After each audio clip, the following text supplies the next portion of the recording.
ভালোবাসা। আশা করি সবাই ভালো আছেন, সুস্থ আছেন। প্রিয় লিসেনার্স, আজকে এই ফ্রাইডে স্পেশাল এপিসোডে আপনাদের জন্য দুটি ঘটনা নিয়ে হাজির হয়েছি। একটি ঘটনা আপনাদের সকলের প্রিয় হাফিজ ভাইয়ের এবং আরেকটি ঘটনা সাংবাদিক এনামুল হক আবির ভাইয়ের।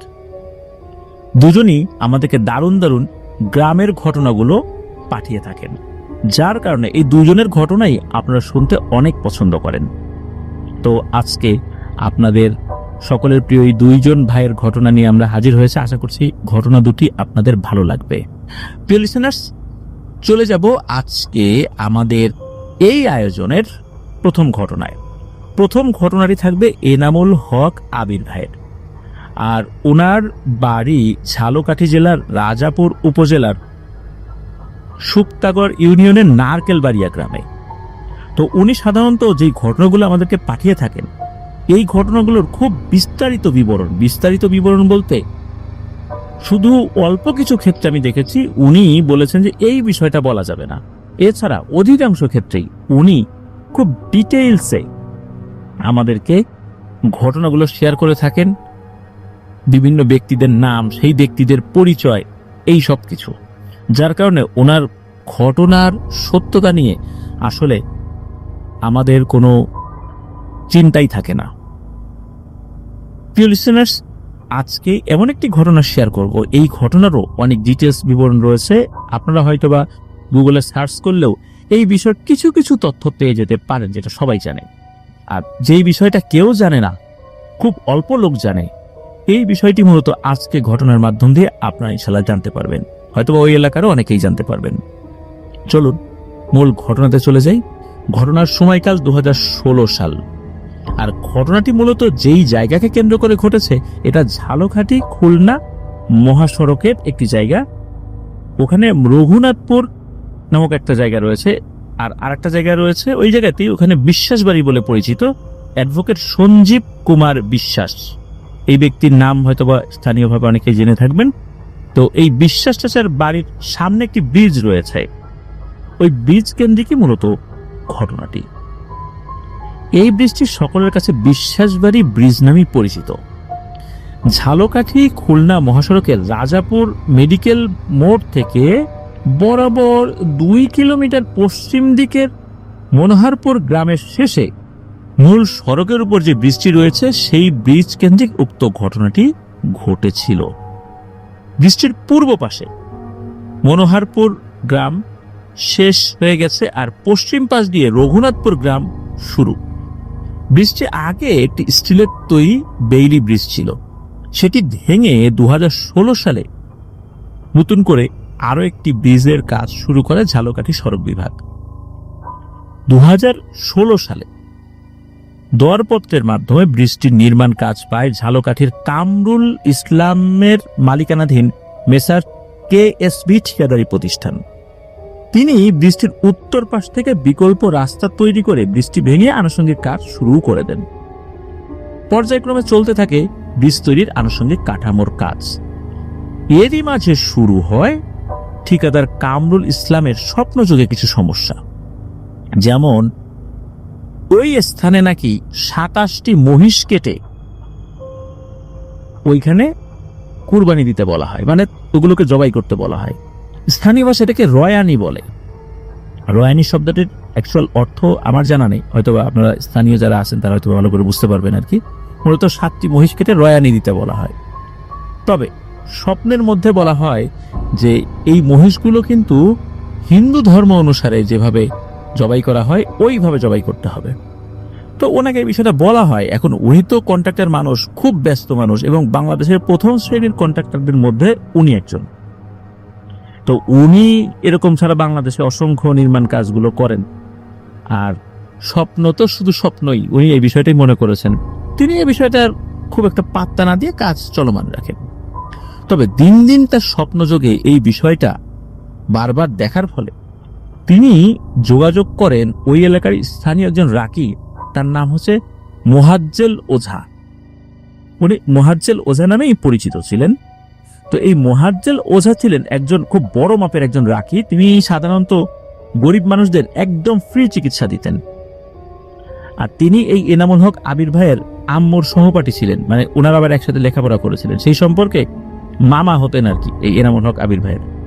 এই ঠিকাদার কামরুল সাহেব উনি তার সাথে যোগাযোগের পরে তিনি একদিন সময় নিয়ে যান তার কাছে, যে প্রথম দিকে যোগাযোগ করেন, পরে সময় নিয়ে গিয়েছিলেন। আর যখন এই বিষয়গুলো খুলে বলেন, তখন এই মোহাজ্জেল মামা উনি বলেন যে আমাকে একটু সময় দেন। হাই প্রিয় লিসেনার, কেমন আছেন? আশা করি ভালো আছেন। আজকের যে এপিসোডটি সেটি খুব ইন্টারেস্টিং, বিকজ বাছাইকৃত ঘটনাগুলো আমি এখানে শেয়ার করেছি। সবচেয়ে ভয়ানক ঘটনাগুলো হচ্ছে এগুলো, যেন আপনাদের শুনতে ভালো লাগে। তো আমরা বেশি কথা বলবো না, সেটা হচ্ছে আপনি চ্যানেলটি সাবস্ক্রাইব করে আপনার মতামত জানিয়ে দিতে কিন্তু ভুলবেন না, আর মাস্ট একটি লাইক করে দিবেন। তো চলুন আমরা মূল ঘটনায় ফিরে যাই। ধন্যবাদ। একদিন পরে আসে, তো মোহাজ্জেল মামাও কিন্তু উনি আরো তথ্য সংগ্রহ করেন ওনার যে পদ্ধতি, সেই পদ্ধতি অনুযায়ী।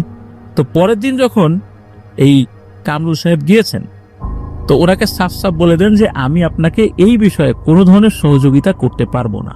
এর পেছনে কারণ হচ্ছে ওইখানে যে জিনেরা থাকে ওরা অত্যন্ত শক্তিধর, এবং এই জিনগুলো প্রত্যেকেই হিন্দু ধর্মের অনুসারী। আর ওরা যেই পদ্ধতিতে বিষয়গুলো সমাধানের জন্য আপনাকে বলেছে, ওই পদ্ধতিতে সমাধান ছাড়া ওরা ওখান থেকে যদি যেতে চায় তাহলে ওদেরকে ওখান থেকে তাড়াতে হবে। আর তাড়াতে গেলে বিষয়টা অত্যন্ত জটিল হয়ে যাবে, বহু ক্ষয়ক্ষতি হওয়ার সম্ভাবনা রয়েছে। কারণ ওরা খুব ক্ষিপ্র গতিসম্পন্ন এবং ওরা খুব মেজাজি এবং অত্যন্ত শক্তিশালী। তো আপনি ব্রিজ নির্মাণ করতে চাচ্ছেন, এটা নিয়ে ওদের কোনো আপত্তি নাই, এমনটা না যে এখানে ওরা ব্রিজ নির্মাণ করতে দেবে না। কিন্তু ওরা এখান দিয়ে বহুকাল দিয়েই, মানে বহুকাল বছর বা এর তো দীর্ঘ একটা সময় ধরে ওরা ওখানে চলাচল করে, ওদের ওখানে মাঝে মাঝে থাকতেও হয়। সুতরাং যেহেতু জনকল্যাণে জিনিসটা করতে হচ্ছে, একটা সময় না একটা সময় এখানে হয়েই যাবে ব্রিজ, ওরাও সেটা বুঝতে পেরেছে। কিন্তু ওদেরকে ওদের চাহিদা অনুযায়ী এই বিষয়গুলো দিতে হবে। সুতরাং এখানে কোনো কিছু করার নাই, এখানে আসলে আপোষ মীমাংসার কোনো সুযোগ নাই। আর ওদেরকে কোনো কিছু যদি করার প্রয়োজনীয়তাই থাকতো তাহলে ওরা সরাসরি বলে দিত এখানে ব্রিজ নির্মাণ হবে না, তখন আমরা কোনো একটা পদক্ষেপ নিতে পারতাম। এখন আর একটা জটিলতা দেখা দিয়েছে, আপনার এক শ্রমিক একটা সাপের লেজ কেটে ফেলেছে ইচ্ছাকৃতভাবে, সম্পূর্ণ ইচ্ছাকৃতভাবে কাজটা করেছে। যার কারণে ওই শ্রমিকের কি হয়েছে আপনি গিয়ে খোঁজ খবর নেন। এই বিষয়টাও তারা নালিশ জানিয়েছে যে আপনি তাদের কোনো কথার পাত্তা দিচ্ছেন না এবং আপনার শ্রমিকদেরকেও আপনি কিছু বলেন নাই, এবং শ্রমিকরাও এই বিষয়গুলোর কোনো পাত্তাই দিচ্ছে না, যার কারণে ওরা আপনার প্রতি খুবই ক্ষিপ্ত। উনি এ সমস্ত কথা শোনার পর সত্যি পরের দিন গিয়ে খোঁজ খবর নিয়েছে, এই তোমাদের মধ্যে কেউ কি সাপের গায়ে আঘাত করেছিল? আমি কিছু খবর পেলাম।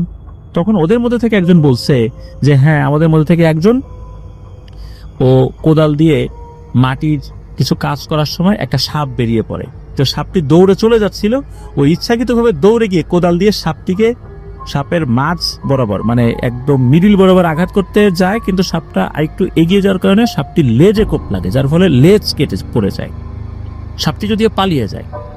এর পরের দিন ওই শ্রমিক বাড়িতে যায়, বাড়িতে যাওয়ার পর সাপের কামড়েও মারা যায়। তো এখন যেহেতু অনেক শ্রমিকই সেখানে কাজ করত, যার কারণে দেখা গেল যে উনি কিন্তু কোন শ্রমিক এলো গেল, কারণ শ্রমিকদের মেইনটেইন করার জন্য কিন্তু আরেকজন লোক ছিল, যার কারণে উনি কিন্তু এই বিষয়গুলো, যেহেতু উনি মূল ঠিকাদার, উনি এই তথ্যগুলো যে জানবেন না এটাই স্বাভাবিক ছিল। তখন আবারও উনি এই মোহাজ্জেল মামার কাছে যান, মানে মোহাজ্জেল ওঝার কাছে যান, এবং ঠিকাদারের কি করণীয় এই বিষয়ে বলেন। ঠিকাদারকে বলেন যে আপনি এই স্থানীয় দুইজন পুরোহিত আছে, একজন নাম হলো দুলা ঠাকুর আর একজন নাম হলো হরি ঠাকুর, এই দুইজন পুরোহিতের কাছে যান, ওনারাও খুব ভালো মানুষ, আমার কথা গিয়ে বলবেন যে এই ব্যাপার আমি পাঠিয়েছি, ওনারা এই বিষয়টার খুব সুন্দর সমাধান করতে পারবেন এবং ওনাদের কথা ওরা শুনবে, যেহেতু ওই পুরোহিত দুইজনকে ওরা নাকি খুব সম্মান করে, যেহেতু ওই ধর্মাবলম্বী আর কি তারা। তো এই যে মোহাজ্জেল মামার মুখে এই কথা শুনে কামরুল ইসলাম যিনি ঠিকাদার, উনি খুব রাগান্বিত হন। বললেন যে আপনার কাছে আসলাম, কোনো সমাধান দিতে পারলেন, আপনি আবার আরেকজনকে দেখাই দিচ্ছেন। তো উনি একটু রাগ ঝাড়েন আর কি। ওই সময়ের মতো উনি চলে যান এবং উনি এই পুরো বিষয়টাকে একটা ভারতাবাজি মনে করেছেন। কারণ ওনাকে তো সারা বাংলাদেশে বিভিন্ন জায়গায় কাজ করতে হয়, ওই এতদিন তো কোনো সমস্যা হয় নাই, আর এইখানেই সমস্যা হইল। উনি একটা পর্যায়ে হাসতে হাসতে ওখান থেকে বিদায় নেন, কোনো চিন্তা ভাবনা নিয়ে উনি আসলে বিদায় নেন নাই। এবং এটা উনি বলেছিলেন যে 2016 সালে এসে আপনি এই ধরনের ঘটনা আমাকে বলছেন, এটা মানুষ বিশ্বাস করবে? এটা তো কাকতালীয় ব্যাপার, একটা শ্রমিক সাপে কেটে মারা গেছে, তো এটা তো হইতেই পারে, সারা বাংলাদেশে অসংখ্য মানুষ সাপে কেটে মারা যাচ্ছে, তো এটার ব্যাখ্যা কি এরকম হতে পারে যে এটা জিনের হাতে তারা মারা যাচ্ছে? এই ধরনের কথাবার্তা বলে আসলে উনি চলে যান। ওই রাত্রে, রাত তখন অনেক, ওই ঠিকাদারের বাড়িতে এসে দুজন ব্যক্তি ডাকাডাকি করে। প্রথমে একজন ডাক দেয়, পর একজন ডাক দেয়, কামরুল সাহেব, ও কামরুল সাহেব, এভাবে ডাকে।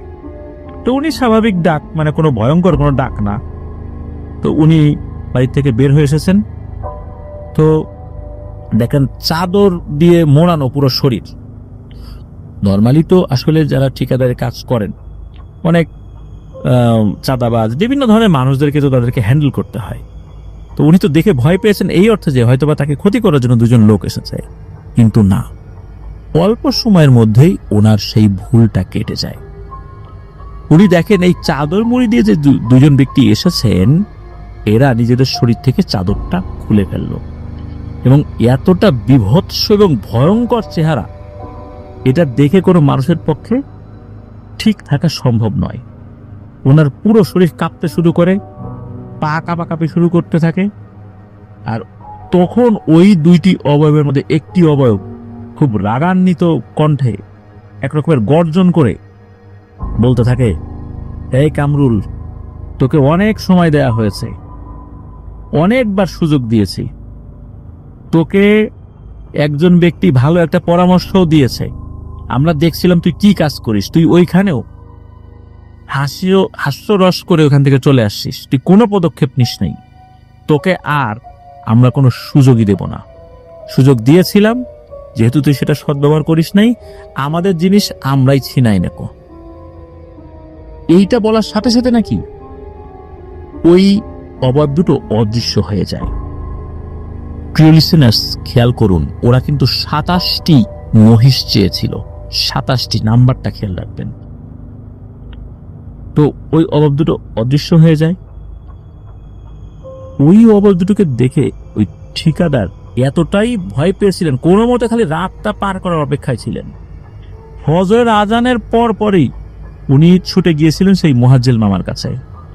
তার সাথে সব ঘটনা খুলে বলার পর এক পর্যায়ে ওই মোহাজ্জেল মামা বলেন যে ওই ব্রিজের যে দক্ষিণ পাশে সঞ্জীব বিশ্বাসের বাড়ি এবং মন্দির রয়েছে, ওরা ওখানে আসা যাওয়া করে, ওটা সহ পুরো এরিয়াই ওদের আস্তানা, খুব ভয়ঙ্কর এবং অত্যন্ত শক্তিশালী এরা।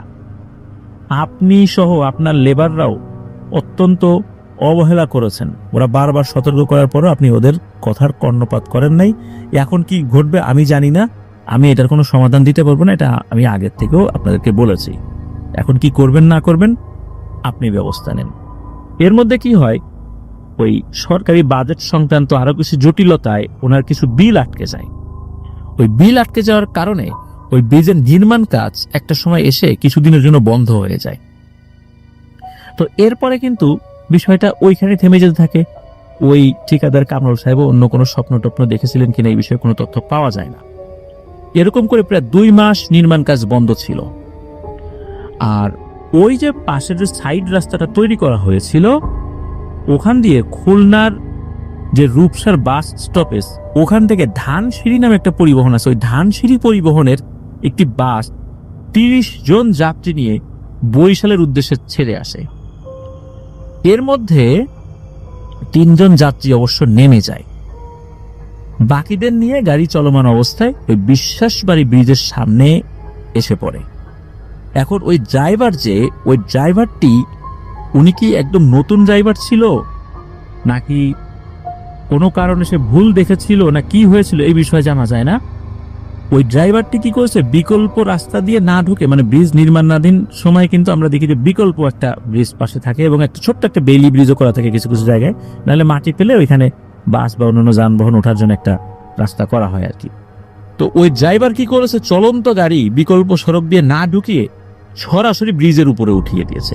আর ওখানে তো আসলে ব্রিজ নাই, ওখানে তো 50 ফুট গভীর খাদ। যখনই সে একটা জায়গায় চলে এসেছে, মানে তার সামনের চাকা যখন একদম ব্রিজের একটা জায়গায় চলে এসেছে, তখন বুঝতে পেরেছে এখানে তো কিছু নাই। তখনই উনি হার্ড ব্রেক করেছেন। আর ব্রেক করলে কোনো কাজ হয় না, গাড়ির যে গতি জড়তা ছিল, এই গতি জড়তাতেই ওই বাসটি সরাসরি 50 ফুট গভীরে গিয়ে পড়ে যায়। আর ঘটনাস্থলেই মারা যায় 17 জন, মেডিকেলে নিতে নিতে মারা যায় আরো। মোট 27 জন ব্যক্তি ওই দুর্ঘটনায় প্রাণ হারিয়েছিলেন। এমন বিভৎস একটা দুর্ঘটনা ছিল। বিভৎস এই কারণে বলছি যে অনেক যাত্রীর বডি বের করা যাচ্ছিল না, দা দিয়ে কুপিয়ে কুপিয়ে কেটে কেটে ওই মৃতদেহগুলোকে ওই গাড়ির থেকে বের করতে হয়েছিল। প্রিয় লিসেনার্স, খেয়াল করুন, মারা গেল কিন্তু 27 জন, আর ওরা চেয়েছিল 27টি মহিষ, কিন্তু গাড়িতে যাত্রী ছিল 3 জন। মাঝপথে যারা নেমে গিয়েছিলেন তারা ছিলেন 2 জন নববিবাহিত এক দম্পতি এবং আরেকজন ব্যক্তি। 27টা প্রাণ ওখানে চলে যায়। এরপর ওই ব্রিজের ওখানে কোনো ধরনের দুর্ঘটনা ঘটেছে এমন কোনো খবর এখন পর্যন্ত পাওয়া যায়নি। ওই এলাকার এ যাবৎকালে সবচাইতে ভয়াবহ এবং বিভৎস দুর্ঘটনা ওইটাই ছিল, যেখানে এত মানুষ মারা গিয়েছিল। এই ঘটনাস্থল এনামুল হক আবির ভাইদের বাড়ি থেকে বরাবর 1.5 কিলোমিটার পূর্বে অবস্থিত। আর ওনাদের অঞ্চলের মানুষ যদি থানা সদর কিংবা উপজেলা যেখানেই হোক না কেন যেতে হলে ওই ব্রিজ পার হতেই হয় ওনাদেরকে, এছাড়া বিকল্প কোনো পথ ওনাদের আসলে খোলা নাই। এই দুর্ঘটনার কথা এলাকার 100 জনের মধ্যে 100 জনই জানে, কিন্তু দুর্ঘটনা ঘটার আগে এই ঠিকাদারের সাথে কি কি ঘটেছিল তা কিন্তু খুব অল্প মানুষ জানে। মূলত এই ঠিকাদারের সাথে ঘটে যাওয়া ঘটনাটা এই মোহাজ্জেল মামার কাছ থেকেই শোনা গিয়েছিল এবং মানুষ আরো বিস্তারিতভাবে জানতে পেরেছিল 2018 সালের দিকে। উনি অসুস্থ ছিলেন, অসুস্থ হওয়ার আগে উনি এই ব্যাপারটা বেশ কিছু মানুষকে বলেছিলেন, যার কারণে কিছু কিছু মানুষ এই তথ্যটা জেনেছিলেন। 2018 সালের শেষ দিকে অসুস্থজনিত কারণে এই মোহাজ্জেল মামা ইন্তেকাল করেন। ইন্না লিল্লাহি ওয়া ইন্না ইলাইহি রাজিউন। মোহাজ্জেল মামা যেহেতু এনামুল হক আবির ভাইয়ের আম্মু সহপাঠী ছিলেন, এছাড়াও ওনার নানির দিক থেকেও আত্মীয় হতেন। তো একবার কি হয়েছিল যে এই যে এনামুল হক আবির ভাইদের বাড়িতে গিয়েছেন উনি, নাস্তা পানি শেষ করে যখন বের হবেন, এটা কিন্তু অনেক আগের কথা, তখন ওনার মেজো ভাই মানে এনামুল হক আবির ভাইয়ের মেজো ভাই মোহাম্মদ শহীদুল ইসলাম তার নাম, তার বয়স ছিল ওই সময় 14 বছর। তো তাকে দেখে বলেছিলেন যে ভাগিনা, তুমি কয়েকটা দিন কোনো উঁচু জায়গায় উঠো না। তো 14 বছর বয়সী একটা কিশোর, সে আসলে এই কথার মানে কি বুঝবে। এর 3 দিন পর ওনার ওই মেজো ভাই শহীদুল ইসলাম সুপারি গাছে উঠেছিল, প্রায় 40 ফিট উপর থেকে ওনাকে কে একজন ধাক্কা দিয়ে ফেলে দেয়। পড়ে যাওয়ার পর প্রচন্ড আহত হন। ওই সময় ঢাকার পিজি হসপিটালে ভর্তি ছিল বেশ কিছুদিন। এক পর্যায়ে সে মারা যায়, আর মারা যাওয়ার সালটা হচ্ছে 1987 সাল। আমি এনামুল হক আবির ভাইকে জিজ্ঞেস করেছিলাম যে এই যে ব্রিজের যে ঘটনাটা, ওই যে যিনি ঠিকাদার ছিলেন ওনার কি অবস্থা। তো উনি যে বেঁচে আছেন কিনা এই বিষয়ের তথ্য ওইভাবে দিতে না পারলেও ওনার কোনো ক্ষতি হয়েছে বা বড় ধরনের কোনো অসুবিধা হয়েছে এই ধরনের কোনো তথ্য এনামুল হক আবির ভাই দিতে পারেনি। তবে এতটুকু বলেছেন যে উনি জীবিত থাকার সম্ভাবনাই বেশি বা উনি ভালো আছেন, এতটুকুই তথ্য। 100% শিওর না হলেও উনি এই তথ্যটা আমাদেরকে জানিয়েছেন। প্রিয় লিসেনার্স, এই ঘটনাটা আপনার শুধু একবার অনুভব করার চেষ্টা করেন। এই 27টা মহিষ জুড়ে বলেছিল, উনি রাজি হন নাই, 27টা মানুষের প্রাণ কিন্তু ওরা নিয়ে নিয়েছে। কি ভয়ানক একটা দুর্ঘটনা! আপনারা একবার চিন্তা করেন, 27 জন মানুষ মারা গেল, একজন বেশিও না কমও না। আর এইরকম একটা দুর্ঘটনা যে ঘটবে। একটা ব্রিজ সামনে নাই, পাশ দিয়ে সাইড রাস্তা রয়েছে, সেখানে বলাই থাকে যে নির্মাণ কাজ চলছে, সাময়িক অসুবিধার জন্য দুঃখিত, বিকল্প রাস্তা ব্যবহার করুন। প্রত্যেকটা নির্মাণাধীন ব্রিজে কিন্তু এই কথা লেখা থাকে, ওখানেও লেখা ছিল। তারপরেও এই ধরনের দুর্ঘটনা ঘটাকে আপনাদের কাছে স্বাভাবিক বলে মনে হয়? 27টা প্রাণ চলে যাওয়া কি স্বাভাবিকভাবে চলে গেল বলে মনে হয়? আল্লাহ ওই 27 জন ব্যক্তিকে শহীদি মর্যাদা দান করুন। আর যারা কোনো কারণ ছাড়া এইভাবে 27 জন মানুষের প্রাণ নিয়ে নিল, আমাদের দৃষ্টিতে সেটা নিছক দুর্ঘটনা। হাসরের মাঠে আল্লাহ তাআলার কাছে অবশ্যই তারা জবাবদিহি করবেন। আল্লাহ আমাদেরকে হেফাজত করুন। কি অপরাধ ছিল এই 27টা মানুষের? তারা কি কোনো অন্যায় করেছিল? না, তারা কিন্তু কোনো অন্যায় করেনি। বিনা কারণে কাউকে যদি হত্যা করা হয়, তাহলে তিনি যদি মুসলিম হন, উনি শাহাদাতের মর্যাদা পাবেন। এটাই সহিহ হাদিস দ্বারা প্রমাণিত।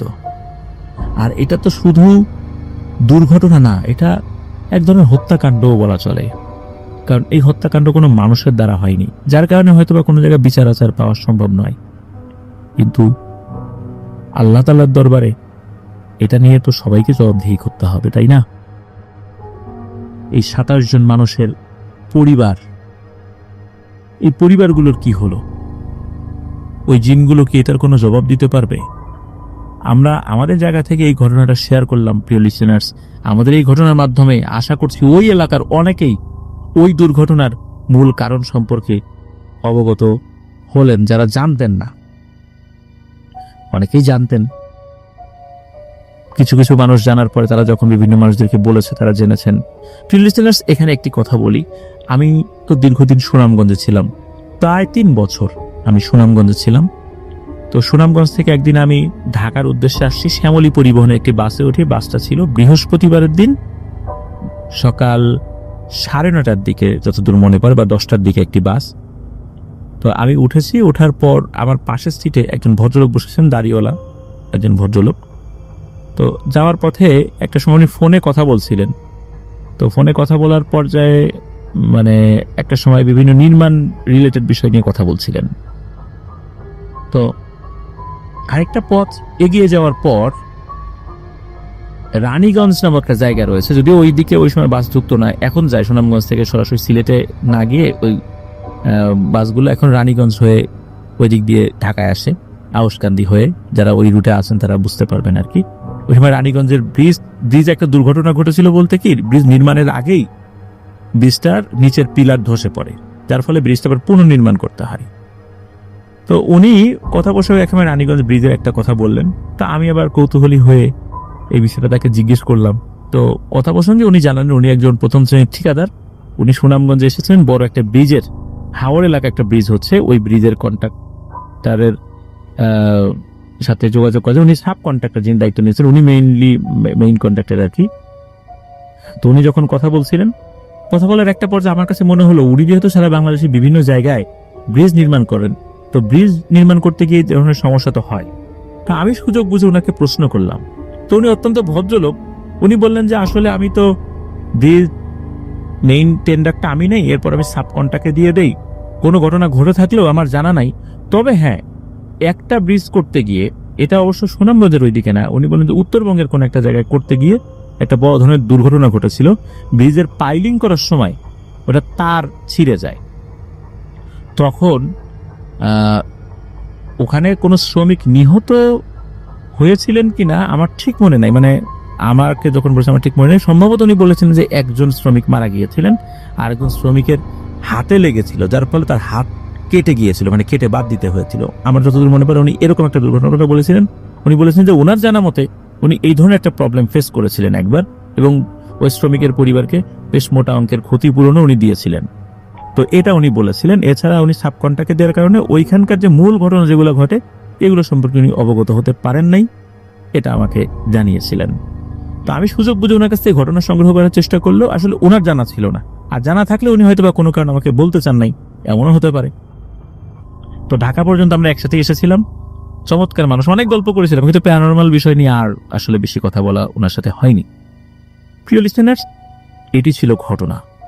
আমি বলবো না ঘটনাটি আপনাদের ভালো লেগেছে কিনা, আপনারাই বলুন। 27টা প্রাণ চলে যাওয়া এটা কি ভালো লাগার মতো কোনো ঘটনা? নিশ্চয়ই নয়। আমি এতটুকু বলতে পারি, আশা করছি ঘটনাটি আপনাদের মনের মধ্যে দাগ কাটতে সক্ষম হয়েছে ইনশাল্লাহ। ধন্যবাদ ইনামুল হক আবির ভাইকে। এপিসোডের দ্বিতীয় এবং শেষ ঘটনায় শুরু করছি হাফিজের পাঠানো ঘটনাটি। হাফিজ তো গ্রামের ঘটনা পাঠায়, ও নিজেও গ্রামের ঘটনা পাঠাতে পছন্দ করে, এটা তো আপনারা সকলেই জানেন। তো এই ঘটনাটিও গ্রামের ঘটনা। মূলত এটি চুয়াডাঙ্গা জেলারই একটি ঘটনা। হাফিজদের বাড়ি তো গাইডঘাট গ্রামে, কিন্তু যার ঘটনা সঙ্গত কারণে তার গ্রামের নামটি প্রকাশ করা যাচ্ছে না, ওনারা প্রকাশ করতে নিষেধ করেছেন। মূলত ঘটনাটি যার সাথে ঘটে বলতে এখনো ঘটার ঝুঁকিটা রয়েছে, তার নাম হচ্ছে আজাদ আলী। এবং আজাদ আলী হাফিজের খুবই পরিচিত এক ভাই আর কি, তাদের সাথে পারিবারিকভাবে সম্পর্ক খুব ভালো। মূলত ঘটনার পুঙ্খানুপুঙ্খ বিবরণ এই আজাদ আলীর মা বাবার কাছ থেকেও হাফিজ সংগ্রহ করেছেন, এরপরে আজাদ আলীর কাছ থেকেও সংগ্রহ করেছেন। মূলত শুরুটা হয় 2000 সালের দিকে। ঘটনা যখন ঘটে ওই সময় আজাদ আলীর বয়স ছিল 9 কি 10 বছর। তো ঘটনার ভেতরে ঢোকার আগে আজাদ আলীর বাড়ির বর্ণনাটা একটু দেওয়া জরুরি। আজাদ আলীর যে বাড়িটা, এই বাড়ির পেছনে তার চাচাদের বাড়ি, বাম পাশে দাদা দাদির ঘর, আর আজাদ আলীদের বাড়ির ডান পাশে একদম ঘরের সাথে একটা পুরনো তাল গাছ ছিল, যার বয়স বহু, মানে নির্দিষ্ট করে বলা মুশকিল, কেউ কেউ বলে এটা 100 বছরের পুরনো তাল গাছ আর কি। তো এই তাল গাছটি আজাদদের জমির উপরেই অবস্থিত, আর ঠিক এই তাল গাছের পাশেই ছিল আজাদদের ওয়াশরুম। এরপরে বিশাল একটা দেশি আম বাগান। এই বাগান প্রায় 10 বিঘা জমির উপরে অবস্থিত। ওখানকার যে গাছগুলো, এই গাছগুলোরও কিন্তু বয়স অনেক, কোনোটাই 80 বছরের উপরে হবে না, আবার 30-40 বছরের কমও হবে না, এই বয়সের মাঝামাঝি সবগুলো গাছের বয়স আর কি। তো বাগানটি ছিল গ্রামের অন্য মানুষের আর কি, ওদের না। আবার ওদের ঘরের সামনে যে উঠোনের পর একটা রান্নাঘর, এই রান্নাঘরের সাথে আবার একটা মুদি দোকান আছে, মাটির মুদি দোকান আর কি। তো এই রান্নাঘর মুদি দোকান ছিল মূল ঘরের মুখোমুখি। এই রান্নাঘর এবং মুদি দোকানের ঠিক পেছনে ছিল একটা বিশাল পুকুর।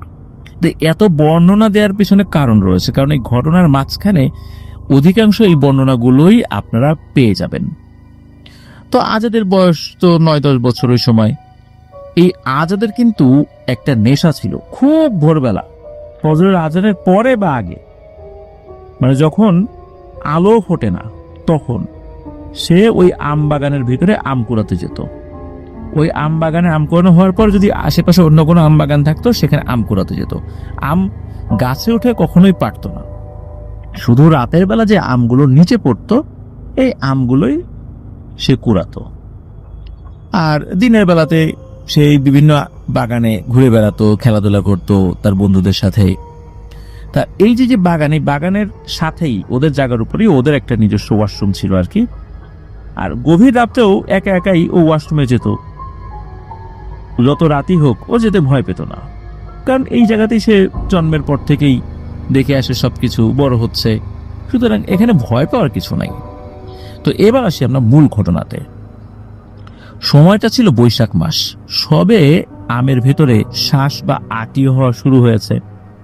তো ওই সময় খুব ভোরে আজাদ তো আম কুড়োতে যেত, কারণ খুব ভোরে না গেলে পাড়ার অন্য ছেলে মেয়েরা কিন্তু গিয়ে আম কুড়িয়ে নিয়ে চলে আসতো। আর এই আজাদ আলী রাতে তার বড় ভাইয়ের সাথে একটা রুমে ঘুমাতো। একদিন কি হয়, মাঝরাতে ওর ঘুম ভেঙে যায়। তো ঘুম ভেঙে ও চিন্তা করে যে একটু ওয়াশরুম থেকে আসি। তো ওয়াশরুমটা ঘরের বাইরে ও গিয়েছে। তো ওয়াশরুম থেকে ফ্রেশ হওয়ার পর সে ঘরে ঢুকবে, হঠাৎ করে কি হলো, ওর মনে হলো যে একটু আম বাগান যেটা আছে ওইদিকে একটু তাকাইতো। তো আম বাগানের দিকে সে তাকায়। ওই আম বাগানে কিন্তু একটা বড় ফজলি আম গাছ ছিল, আর ফজলি আম কিন্তু কাঁচা অবস্থায় বেশ মিষ্টি হয়। তো ওই আজাদ আলী দেখে ওই ফজলি আম গাছ থেকে মনে হলো আম পড়লো। আর আম পড়ার শব্দটা কিন্তু আজাদ আলী খুব ভালোই বুঝতে পারতো। ছোট আম পড়লে কেমন শব্দ হয়, বড় আম পড়লে কেমন শব্দ হয়, কারণ ওর তো আম কুড়ানো একটা নেশা। শব্দ পেলে দৌড়ে চলে যেত আম কুড়ানোর জন্য। এখন যেহেতু আম কুড়ানোর শব্দ সে মানে আম পড়ার শব্দ সে পাচ্ছে, এখন আম কুড়ানো থেকে তার মনকে সে যে ফেরাবে এই অবস্থা তো তার ছিল না, যার যেটাতে নেশা আর কি। ও চিন্তা করে যাই দ্রুত বাগানের ভিতরে ঢুকে যাই। তখন রাত কয়টা বাজে এটা ওর খেয়াল নাই, তবে ওই সময় যে আজান দেয় নাই এটা সে নিশ্চিত, কারণ ওর তো গভীর রাত্রে ঘুম ভেঙে গিয়েছিল। তো আজাদ আলী কি করেছে, ওই ফজলি আমের দিকে গিয়েছে, বিশেষ করে ফজলি আম যেখানে পড়েছে ওই দিকে আর কি। তো ওই জায়গার কাছাকাছি যখন সে এসেছে দেখে যে একটা মেয়ে ওই ফজলি আম গাছের নিচে আম কুড়াচ্ছে। মেয়েটার শরীর থেকে এক ধরনের আলোর আভা বের হচ্ছিল এবং ওর শরীরে সবুজ রঙের একটা পোশাক পরা। চেহারাটা 8-10টা স্বাভাবিক মেয়ের মতোই, ওর বয়সী 9-10 বছর বয়স আর কি। খুব সুন্দর এরকম না, মানে স্বাভাবিকভাবে গ্রামের মেয়েরা বা ওই বয়সী মেয়েদের চেহারা স্বাভাবিকভাবে যেরকম থাকে আর কি, ওই রকম আর কি। মানে খুব সুন্দর, মানে দেখে ওর অদ্ভুত লেগেছে বিষয়টা এরকম। কিন্তু ওই মেয়েটার শরীর থেকে এক ধরনের অদ্ভুত যে আলো বের হচ্ছিল, ওই জিনিসটা ওকে খুব আকৃষ্ট করে। যে কি ব্যাপার, এইরকম আলো কেন বের হয় একজনের শরীর থেকে, এরকম কখনো হয় নাই। ও চিন্তা করলো যে এর কোন বাড়ির মেয়ে। তো আজাদ আলী ও তো আসলে ওরকম পরিণত বয়স্ক ছিল না ওই সময়, 9-10 বছর বয়সে একটা ছেলে কতটুকু বা বুঝতে পারে। তো এটা যে প্যারানরমাল কোনো কিছু হতে পারে এই বিষয়টি ওর মাথায় ছিল না। ও আস্তে আস্তে ওই মেয়েটির কাছে যাচ্ছে যে মেয়েটি কোন বাড়ি। তখন সে দেখে যে ওই মেয়েটির কাছে 5টা কালো কুকুর রয়েছে। কুকুরগুলো স্বাভাবিক আকৃতি থেকে একটু বড়, খুব যে বড় তা না। এই 5টি কালো কুকুর মনে হচ্ছে এই মেয়েটাকে পাহারা দিচ্ছে। তো আজাদ আলী যত এগিয়ে যায় ওই 5টি কালো কুকুর তত পিছনে সরতে থাকে। আজাদ আলী যখন ওই মেয়েটার খুব কাছাকাছি যায় তখন ওই কুকুরগুলো ওই বাগানের ভেতরে অন্যদিকে ঢুকে যায়, ওগুলার আশেপাশে থাকে না। তখন আজাদ আলী ওই মেয়েটাকে পেছন থেকে জিজ্ঞেস করে, এই কে রে তুই, কোন বাড়ির মেয়ে তুই, এত রাত্রে এখানে কি করিস, কোন পাড়ায় বাড়ি, তোকে তো আগে কখনো এদিকে দেখি নেই। তো আজাদ আলী এসব জিজ্ঞেস করলে ওই মেয়েটা কিন্তু কোনো কথা বলে না। আর আজাদ আলী পরবর্তীতে ওই মেয়েটার সামনের দিকে যায়, গিয়েও একই কথা জিজ্ঞেস করে। ওই মেয়েটার চেহারা দেখে অস্বাভাবিক কিছু মনে হয়নি, কিন্তু ওই মেয়েটা কোনো উত্তরই দেয় না। ওই মেয়েটি যেভাবে আম কুড়াচ্ছিল ওভাবেই আম সে কুড়াচ্ছে। তা আজাদ আলী চিন্তা করে যে আম সে কুড়ানোর জন্য আসলে এই মেয়েটা সব আম কুড়ায় চলে যাচ্ছে। আর আজাদ আলী আর একটা বিষয় খেয়াল করে যে ওই মেয়েটা ঠিক আম কুড়াতে কুড়াতে যেই গাছের নিচে যায় ওই গাছের উপর থেকে টপ টপ করে আম পড়ে। তো আজাদ আলী চিন্তা করলো যে এই মেয়েটা তো আমার কথার উত্তর দিচ্ছে না, তা আমিও আম কুড়াই। ওই আমগুলো পড়ছিল, আজাদ আলীও কিন্তু আম কুড়াচ্ছিল। এখন সমস্যা হলো আজাদ আলী তো ঘুম থেকে উঠে ওয়াশরুমে গিয়েছিল, ওয়াশরুম থেকে সে ঘরে ঢোকে নাই। সে যদি ঘর থেকে সরাসরি আসতো তাহলে তো আম কুড়ানোর জন্য কোনো ব্যাগ ট্যাগ নিয়ে আসতো, ওর তো খালি হাত। এই জন্য আজাদ আলী কি করে, সে আম কুড়াচ্ছে এবং কোনো একটা জায়গায় রেখে দিচ্ছে। এভাবে বেশ কিছু আম সে পায়। এরপরে আজাদ আলী আর একটা ব্যাপার খেয়াল করে, ওই যে মেয়েটা আম কুড়োচ্ছে ওর কাছে একটা ব্যাগ আছে, কিন্তু এই ব্যাগটা স্বাভাবিক ব্যাগের মতো না। যতটুকু দেখে তার কাছে মনে হচ্ছিল এটা একটা চামড়া জাতীয় কোনো কিছু দিয়ে তৈরি, ব্যাগটা খুব বড়ও না। আর ওই মেয়েটা কিন্তু অনেক আম ওই ব্যাগের মধ্যে ভরছে, তাতে কিন্তু অনেক আগে এই ব্যাগটি পূর্ণ হয়ে যাওয়ার কথা, কিন্তু আম রাখার পরেও ব্যাগটা কোনোভাবে পূর্ণ হচ্ছে না, মনে হচ্ছে ব্যাগের অনেকটাই খালি রয়েছে। তো আজাদ আলীও ওই মেয়ের সাথে আম কুড়াতে থাকে, একটা পাশে জমাচ্ছে। এক পর্যায়ে ওই মেয়েটি আজাদকে বলে ওঠে, আমার আম কুড়ানো শেষ, আমি চলে যাচ্ছি, আমি এখানে প্রতিদিনই আম কুড়াতে আসি। তো এই কথা বলে ওই যে কুকুরগুলো যেদিকে হারিয়ে গিয়েছিল মেয়েটা ওই দিকে চলে যায়। তো আজাদও এই বিষয়টা নিয়ে আর খুব বেশি চিন্তা ভাবনা করে না। আজাদ আলী আবার বাড়িতে দৌড়ে যায়, দৌড়ে গিয়ে একটা ব্যাগ নিয়ে এসে ওই আমগুলো ব্যাগের মধ্যে ভরে বাড়িতে নিয়ে যায়। তো আজাদ আলী খেয়াল করে যে এই আমগুলো বেশ বড় বড়। অন্যদিন তো দেখা যাচ্ছে যে কোনো আম ছোট, কোনো আম পচা, কোনো আম একটু বড়। বড় আম খুব কমই পাওয়া যায় আর কি। তো এবারে মনে হচ্ছে যে আমগুলো বেশ বড় তো অবশ্যই, এবং বোটাগুলো কাঁচা। এমন কাঁচা বোটার আম কিন্তু ঝড় ছাড়া খুব একটা পড়া দেখা যায় না। তো আজাদ আলী আমগুলো কুড়িয়ে নিয়ে বাড়িতে রেখে আবার তার ভাইয়ের সাথে গিয়ে ঘুমিয়ে পড়ে। সকালবেলা তার মায়ের ডাকে ঘুম ভাঙে। ওর মা জিজ্ঞেস করে, এই তুই এত বড় বড় আম পাইলি কোথায়? আমগুলো তো বেশ বড়। তখন আজাদ আলী বলে, আমি ভোরবেলা বাগান থেকে কুড়িয়ে নিয়ে আসছি। এখন আজাদ আলীর মা চিন্তা করলো যে বাগানটা তো আমাদের না, কিন্তু ও যে আমগুলো পেয়েছে এই আমগুলো দেখে মনে হচ্ছে গাছ থেকে উঠে সে পেরেছে। আর এই আমগুলো যদি এখন মানুষজন দেখে তাহলে তো নালিশ করবে যে এই আমগুলো আমরা পেরে আনছি গাছ থেকে, আর এটা তো খুব বড় ধরনের একটা অপরাধ। তো এই চিন্তা করে আজাদ আলীর মা উনি আমগুলো আসলে সরিয়ে রেখেছে। আজাদ আলীকে উনি বারবার জিজ্ঞেস করেছে যে তুই আম গাছ থেকে উঠে পারিস নাই তো, চুরি করিস নাই তো? আজাদ আলী বলে, না না না, আমি চুরি করবো কেন, আমি গাছের নিচে পড়েছিল সেইগুলোই কুড়াইছি। তো যাই হোক, আজাদ আলীর মা ওই আমগুলো ঘরের একটা কোণে নিয়ে রেখে দেয়, যাতে করে আশেপাশের মানুষজন দেখলেও কোনো মন্তব্য করতে না পারে। কিন্তু আজাদ আলীর মায়ের মনে একটা সন্দেহ, কিন্তু প্যারানরমাল কোনো বিষয় সন্দেহ না থাকলেও মূলত ছেলের প্রতি সন্দেহ জাগে যে আজাদ আলী কোনো মিথ্যা কথা বলছে না তো আমার কাছে, কোনো বড় ধরনের আবার কোনো মানুষের নালিশের মুখে না পড়ি। তো এরপরে কিন্তু আজাদ আলী অনেকবার আম কুড়োতে গিয়েছে, কিন্তু ওই মেয়েটিকে আর কখনোই সে দেখেনি। তো আজাদ চিন্তা করে যে এই মেয়েটি হয়তো বা কারো বাড়িতে বেড়াতে এসেছিল, সে চলে গেছে, এই জন্য হয়তো বা দেখে নেই। তো এদিকে আস্তে আস্তে সময় গড়াতে থাকে, আম পাকার সময় চলে এসেছে, একটা দুটো করে আম পাকা শুরু করে দিয়েছে। আর অনেক ছেলেমেয়েরা কিন্তু খুব সকালবেলা আম কুড়োতে যেত, তাদের কেউ কেউ পাকা আম পেত। তো আজাদ ঘুমানোর আগেই ভেবে রাখে যে সে আজ ভোরে কিন্তু সবার আগে আম কুড়োতে যাবে। তো এই ভেবে সে ঘুমাতে গিয়েছে। তো মাঝ রাতে আজাদের ঘুম ভাঙে, সে ভাবে হয়তো বা আজান দিয়ে দিয়েছে। তো ঘুম থেকে উঠে সে বাইরে যায়। এইবার সে দেখতে পায় সেই মেয়েটি সেই ধরনেরই পোশাক পরে ওই বাগানে ঠিক একইভাবে আম কুড়াচ্ছে। মানে দূর থেকে সে দেখেছে। ও তো বাজারে ব্যাগ নিয়ে বের হয়েছে যে ওর ভিতরে সে আম লাগবে।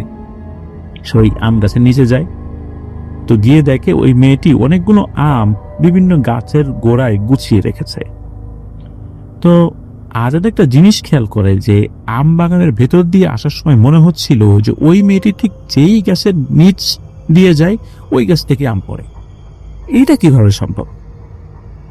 আম তো পড়ে থাকে, বা একটা দুটো কখনো কাকতালি হয়ে পড়তে পারে, কিন্তু ওই যেই গাছের নিচে যাবে সেই গাছ থেকে আম পড়বে, বিষয়টা অদ্ভুত, তাই না? আর ওই যে 5টি কুকুর, ওই কুকুরগুলো ওই জায়গাতেই কিন্তু রয়েছে। কুকুরগুলো ওই মেয়েটাকে মনে হচ্ছে পাহারা দিচ্ছে। আর ওই কুকুরগুলো আরো একটা জিনিস তারা মানে করছিল, সেটা হচ্ছে যে মাঝে মাঝেই গ্রামের দিকে ওই কুকুরগুলো খুব সতর্ক দৃষ্টি রাখছিল। মনে হচ্ছে ওরা দেখছে যে এদিকে কেউ আসে কিনা। তো এবার আজাদ ওই মেয়েটির কাছে আসে এবং এসে বলে যে, কিরে, তুই এতদিন পরে আম কুড়াতে আসলি? তখন ওই মেয়েটি বলে যে, কই এতদিন পরে কই, আমি তো মাঝে মাঝেই আসি, তোকে তো দেখি না। তখন আজাদ বলে, কই আমিও তো সবসময় আসি, তোকে তো দেখি না। আর তুই সেদিন তো আমার সাথে কথাই বললি না ভালো করে, আর আজকে দেখি ভালো করে কথা বলতেছিস। তখন ওই মেয়েটি বলে, আমার নাম শান্তা, আমি অনেক দূরে থাকি, এইখানে মাঝে মাঝে আসি, আর সাথে আমার 5 ভাইও আসে। তো আমি তো এসে তোর অপেক্ষায় থাকি, কিন্তু তুই তো আসিস না। তো আজাদ আবারও বলে, আরে কি বলিস আসিস না, আমি তো সবসময়ই আসি, প্রতিদিন আম কুড়ানো তো আমার নেশা, আসি না মানে। তো এই ধরনের কথা বলে আর কি। তখন ওই মেয়েটি বলে ওঠে যে, আমি যে আমগুলো কুড়িয়েছি এগুলো আমি আর নেব না, আজকে আমার আম লাগবে না, তুই আম নিয়ে যা। তো এই কথা শুনে আজাদের কাছে ভালো লাগে, আবার চিন্তা করে যে মেয়েটি এত কষ্ট করে আম কুড়োলো, আমি সব নিয়ে যাবো, বিষয়টা কেমন হয়। তখন ওই মেয়েটিকে বলে যে, আচ্ছা এক কাজ কর, আমি সব নেব না, আমি অর্ধেক নিচ্ছি, বাকি অর্ধেক তুই নে। তো এই কথা বলার পরে মেয়েটি রাজিও হয়। আর আমগুলো ওই ব্যাগের মধ্যে ওই অর্ধেকটাই ভরতে ভরতে হয় কি ওই ব্যাগটা পূর্ণ হয়ে যায়। তখন আজাদ আবার ওই মেয়েটাকে বলে যে তুই দাঁড়া, আমি আমগুলো বাড়িতে রেখে আসি দৌড় দিয়ে। তো আজাদ কি করেছে, দৌড় দিয়ে রাখতে গিয়েছে। তখন ওই মেয়েটি বলে, এই দাঁড়া আজাদ, শোন, আমি এখন চলে যাচ্ছি, আর আসবো না আপাতত, আমি তোর সাথে পরে আবার দেখা করব। তা আজাদ বলে, আচ্ছা ঠিক আছে, তুই যা। আজাদ কিন্তু এই বিষয়গুলো একদম স্বাভাবিকভাবে মনে করেছে। তো আজাদ আম রেখে আবারও এসে আবারও আম নিয়ে যায়। এরপরে সে রুমের মধ্যে আমগুলো রেখে ঘুমিয়ে যায়। পরের দিন ঘুম থেকে উঠে খাওয়া দাওয়া শেষ, আমের ব্যাগের কাছে যায়। গিয়ে তো সে অবাক হয়, আরে ব্যাগ আছে, আম কই? তার মাকে জিজ্ঞেস করে, এই আম কোথায় গেল? তার মা বলে, কই, আমি তো আমটাম কিছু দেখি নাই। তখন আজাদ চিন্তা করে যে আমগুলো বড় ছিল, পাকাও ছিল, মনে হয় মা আমগুলো কারো কাছে বিক্রি করে দিয়েছে, আমি বললে রাগারাগি করবো, এই জন্য মনে হয় বলতে চাচ্ছে না। আজাদ তো আর কিছু বলে না তার মাকে। তো এভাবে কিন্তু ওই আমের সিজন চলে যায়, পরের সিজন আসে, আবারও আজাদ এভাবে আম কুড়ায়, কিন্তু ওই মেয়েটিকে সে আর কখনোই দেখছিল না।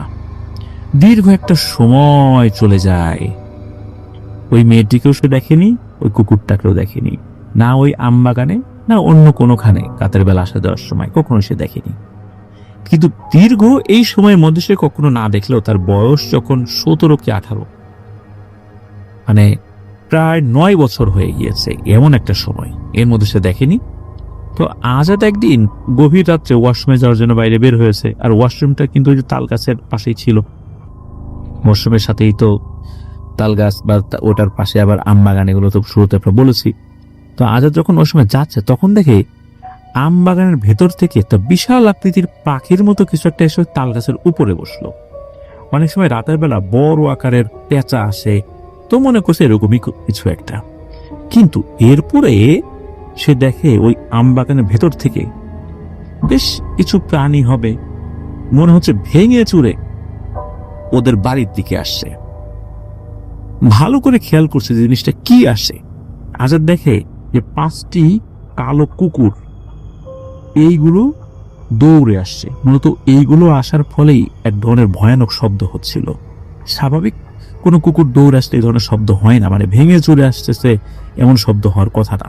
ওই কুকুরগুলো আজাদের বাড়ির উঠোনে এসে চুপচাপ দাঁড়িয়ে আছে। তো আজাদ এই বিষয়টা দেখার পর হঠাৎ করে দেখে যে তাল গাছ থেকে একটা পাখি মাটিতে নেমে এসে বসলো, আর আজাদের সামনে এসে ওই পাখিটা চুপ করে দাঁড়িয়ে থাকে। তাই এত বড় পাখি, এটা দেখে আজাদ কিছুটা ভয় পেতে থাকে। এই পাখিটা তাকে আক্রমণ করে কিনা এই চিন্তা করতে মানে আজাদ করছে। তখন সেই পাখিটাকে তাড়িয়ে দেওয়ার জন্য একটা লাঠি খুঁজতে থাকে। তো লাঠি সে খুঁজছে। হাই প্রিয় লিসেনার, কেমন আছেন? আশা করি ভালো আছেন। আজকের যে এপিসোডটি সেটি খুব ইন্টারেস্টিং, বিকজ বাছাইকৃত ঘটনাগুলো আমি এখানে শেয়ার করেছি। সবচেয়ে ভয়ানক ঘটনাগুলো হচ্ছে এগুলো, যেন আপনাদের শুনতে ভালো লাগে। তো আমরা বেশি কথা বলবো না, সেটা হচ্ছে আপনি চ্যানেলটি সাবস্ক্রাইব করে আপনার মতামত জানিয়ে দিতে কিন্তু ভুলবেন না, আর মাস্ট একটা লাইক করে দিবেন। তো চলুন আমরা মূল ঘটনায় ফিরে যাই। ধন্যবাদ। আর একটা কারণ, যদি এই 5টা কুকুর আবার তাকে আক্রমণ করতে আসে, এটার একটা ভয় ছিল, কারণ তার বাড়ির উঠোনে একদম। তো সে লাঠি খোঁজার জন্য যখনই ওই দিক থেকে নজর সরিয়েছে, এরপরে আবার কি মনে করে ওইদিকে তাকিয়েছে, তখনও কিন্তু লাঠি পায় নাই। সে দেখে যে একটা মেয়ে সুন্দর পোশাক পরে তার সামনে দাঁড়িয়ে আছে। আজাদ তো ওই মেয়েটাকে দেখে চমকে ওঠে। তখন ওই আজাদ চিনতে পারে ওই মেয়েটিকে, এটা হচ্ছে সেই শান্তা, প্রায় 9 বছর আগে যাকে দেখেছিল শেষ। তো ওই মেয়েটাকে দেখার পর আজাদ তো খুব অবাক হয়। তখন ওই মেয়েটাকে বলে, কিরে আজাদ, ভালো আছিস? অনেকদিন পর তোর সাথে দেখা। আমি কিন্তু দূরের একটা পাহাড়ে থাকি, তো আজ থেকে এই তাল গাছ আর আম বাগানেই আমি থাকবো। আর আমার কথা তোর মনে আছে? তোর সাথে কয়েকবার আমার দেখা হয়েছিল আম কুড়োতে গিয়ে। আজাদ তো তখন খুব ভালো করেই সেটা মনে করতে পারে। তখন আজাদ বলে, আচ্ছা, তুমি একবার বলছো পাহাড়ে থাকো, আবার বলছো তাল গাছে থাকো, মানেটা কি? আবার বলো বাগানে থাকবা। তখন ওই মেয়েটি বলে যে হ্যাঁ, তুমি মনে হয় ধরতে পারতেছো না, তো আমি বলে দেই, আমি কিন্তু মানুষ না, আমি কিন্তু জিন। আর এই যে কুকুরগুলো দেখছো, এগুলো কিন্তু কুকুর না, এরা আমার 5 ভাই। তুমি শুরুর দিকেও কিন্তু এদেরকে দেখেছিলা। এরা মূলত আমাকে পাহারা দেয়। আমি 5 ভাইয়ের মধ্যে 1 বোন। আর একটু আগে যে পাখিটা দেখেছো, ওটা আমিই ছিলাম। শোনো আজাদ, আমি তোমাকে আমার পাহাড়ে নিয়ে যাব।